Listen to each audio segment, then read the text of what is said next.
ये दीवाना धड़कने लगा। दिल कहता है चल उनसे मिल, उठते हैं कदम रुक जाते हैं।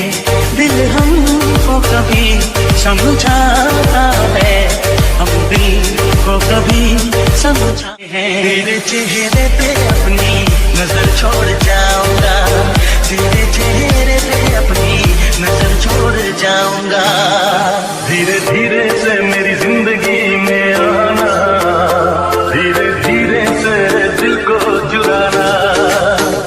शाम भी खूब है पास महबूब है, आशिकी के लिए हो क्या चाहिए। जानम मेरी जानम, जानम मेरी जानम।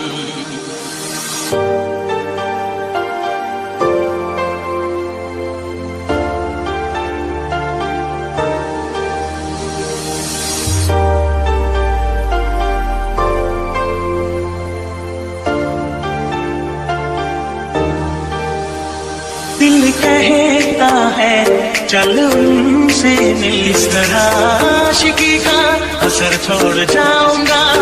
मेरे दिल पर सनम चले आए, जिंदगी के लिए और क्या चाहिए। जानम मेरी जानम, जानम मेरी जानम। शाम भी खूब है पास महबूब है, आशिकी के लिए हो क्या चाहिए। जरा तस्वीर से तो दिल के सामने आ, मेरी महबूबा मेरी तकदीर है तो दिल के सामने आ, मेरी महबूबा। खोई खोई यादों में सजने लगे हैं सपने तुम्हारे सनम। दिल कहता है चल उनसे मिल, उठते हैं कदम रुक जाते हैं। चांद से पर्दा कीजिए, कहीं चुरा न ले अपना बनाने की कसम खाई है, खाई है। शाम भी खूब है पास महबूब है, आशिकी के लिए हो क्या चाहिए। जानम मेरी जानम, जानम मेरी जानम। चुम्मू हो तेरे दिल की यही ख्वाहिश है, बात ये मेरी नहीं प्यार की फरमाइश है।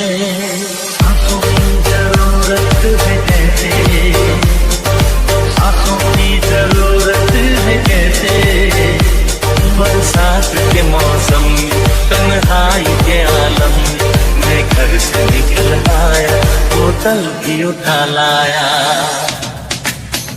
तेरे दर पर सनम चले आए, तुम न आया तो हम चले आए।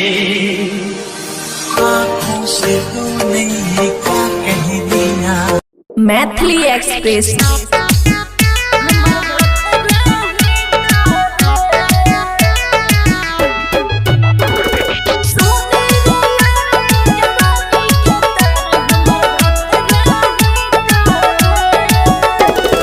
Music by Guddu Raj. Khushi recording studio Baluaha. लेल भी मजा तो दर्द भी सजा, हम कर पाने को छोड़े। लेल भी मजा तो दर्द भी सजा, हम कर पाने को छोड़े। सुन रे यार ये जवानी के तार हमर भतरा ही तोरे। सुन रे यार ये जवानी के तार हमर भतरा ही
रिकॉर्डिंग स्टूडियो बलुआहा।